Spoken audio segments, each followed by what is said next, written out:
Sutra ću ići na Antarktiku ostvariti svoj san. Znate li gdje je Antarktika?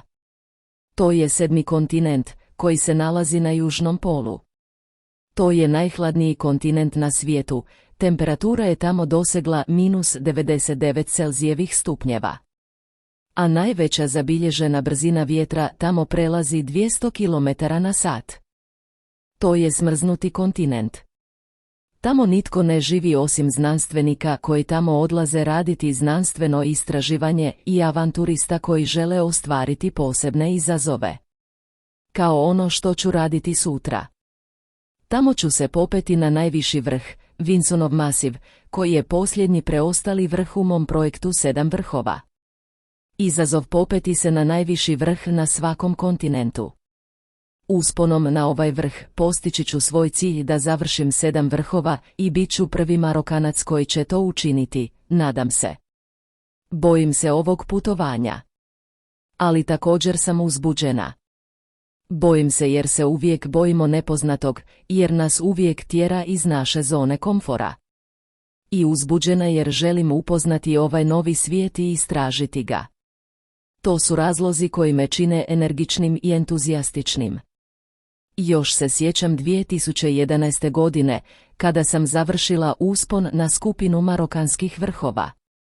Odlučila sam se popeti na Kilimandžaro, najviši vrh u Africi, koji je visok oko 19.000 stopa. I tamo sam saznala za projekt 7 vrhova. Znala sam da će biti teško i da će vrh Everesta biti u ovom projektu. Također, bit će skupo.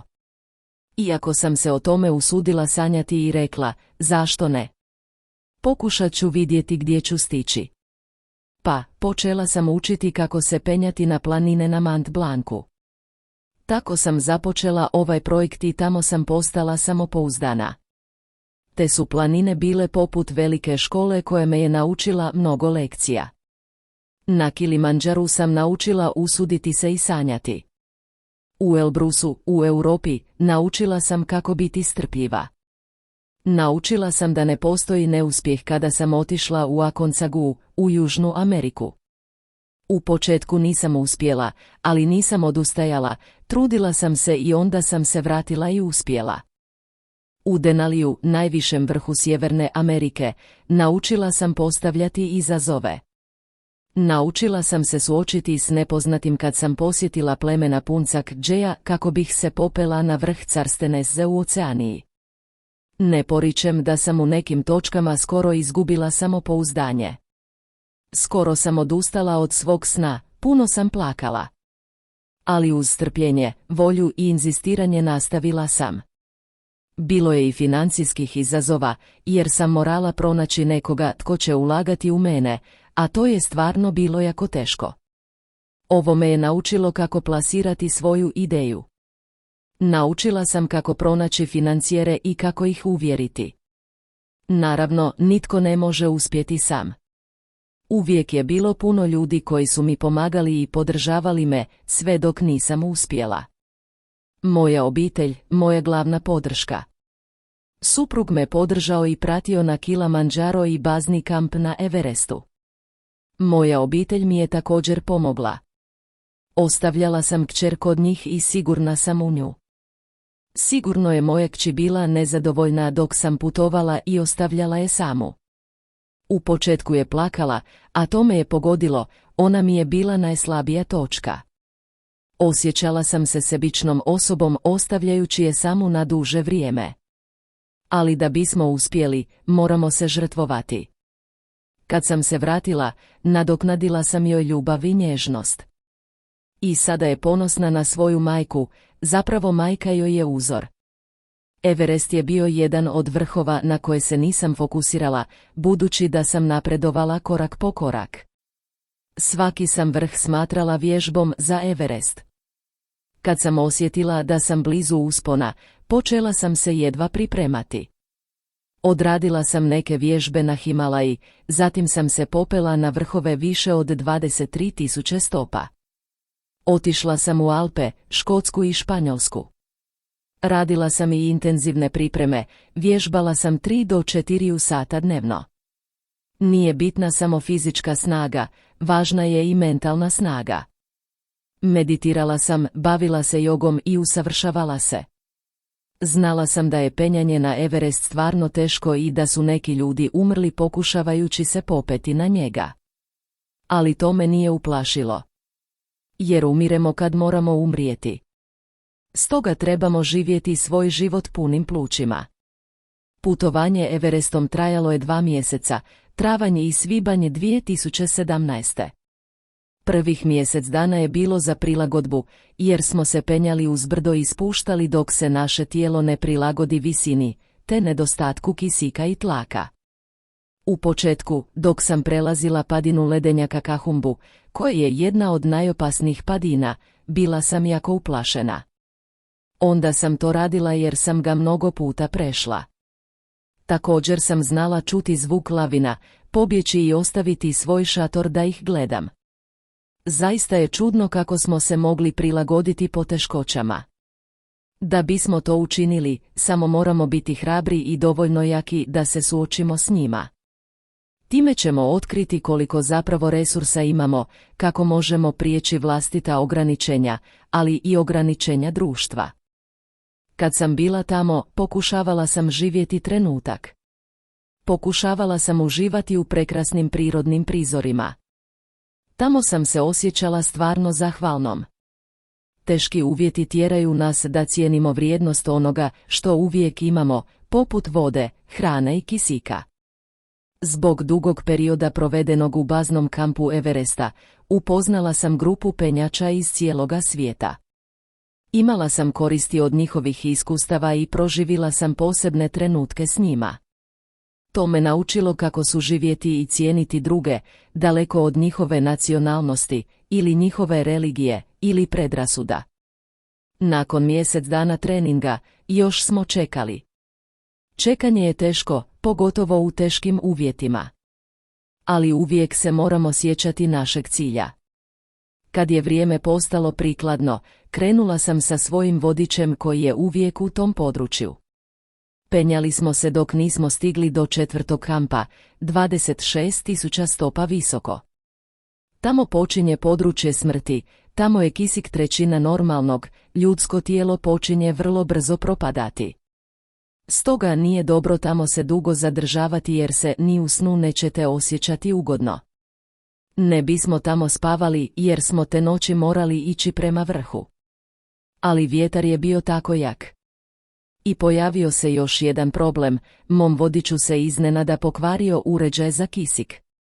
Stoga smo morali spavati u 4. kampu, na 26.000 stopa visoko. Moj me vodič zamolio da s njim podijelim svoj kisik. Dijelili smo hranu i vodu. Ali kisik. Nismo razmišljali o tome.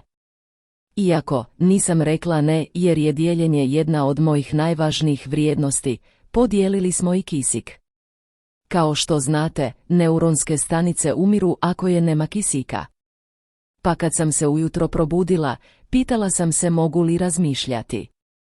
I napravila sam neke mentalne izračune, koliko je 2 puta 2. Kad sam odgovorila 4, rekao sam hvala Bogu, mogu misliti tako daleko. Sutradan smo nastavili put u 21:30. Prije nego što smo počeli, rekla sam u sebi, mora postojati razlog.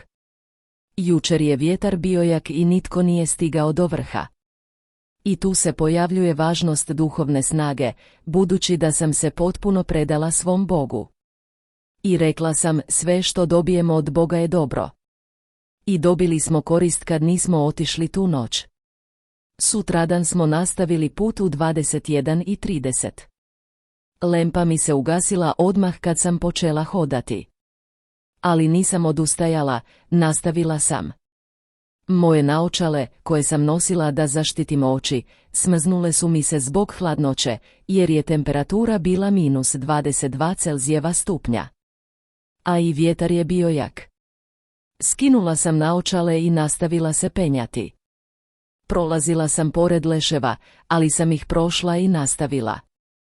Nisam razmišljala ni o čemu, samo sam se fokusirala na svoj cilj. I ne osjećajući ništa. Čak se i ja osjećam smrznuto. Nakon 10 sati penjanja, 10 sati hodanja i patnje, stigla sam do njega, do najvišeg vrha svijeta. Bio je to nevjerojatan pogled. Odatle sam vidjela tibetsku visoravan i dolinu Kahumbu. Bila sam iznad oblaka i magle. Bila sam iznad vrhova, osjećala sam se stvarno malenom pred svojim Božjim stvorenjem. Osjećala sam veliku zahvalnost jer mi je moj Bog dao snagu i sposobnost da stignem tamo. I osjećala sam se stvarno slobodno. Nakon 20 minuta od dolaska, shvatila sam da još nisam završila, moram sići.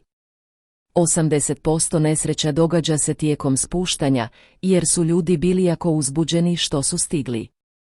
A kada stignu, otkriju da su iscrpili svu snagu ili kisik. Kad sam se počela spuštati, a kao što sam vam rekla, skinula sam naočale, oči su mi bile pod utjecajem ultraljubičastih zraka.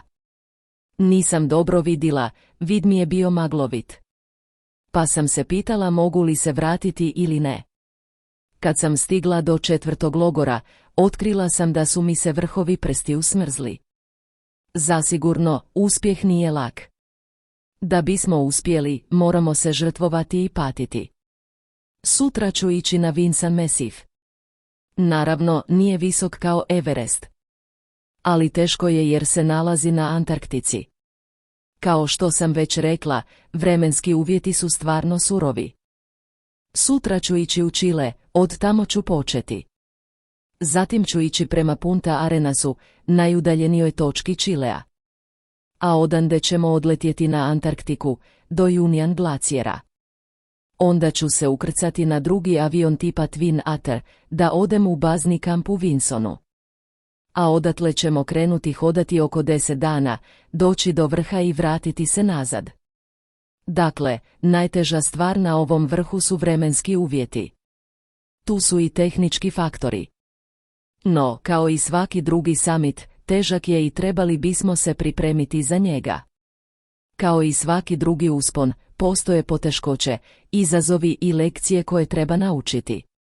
Dakle, kao što znate, sutra ću ispuniti svoj san. A što je s tobom, što je s tvojim snovima? Hvala vam.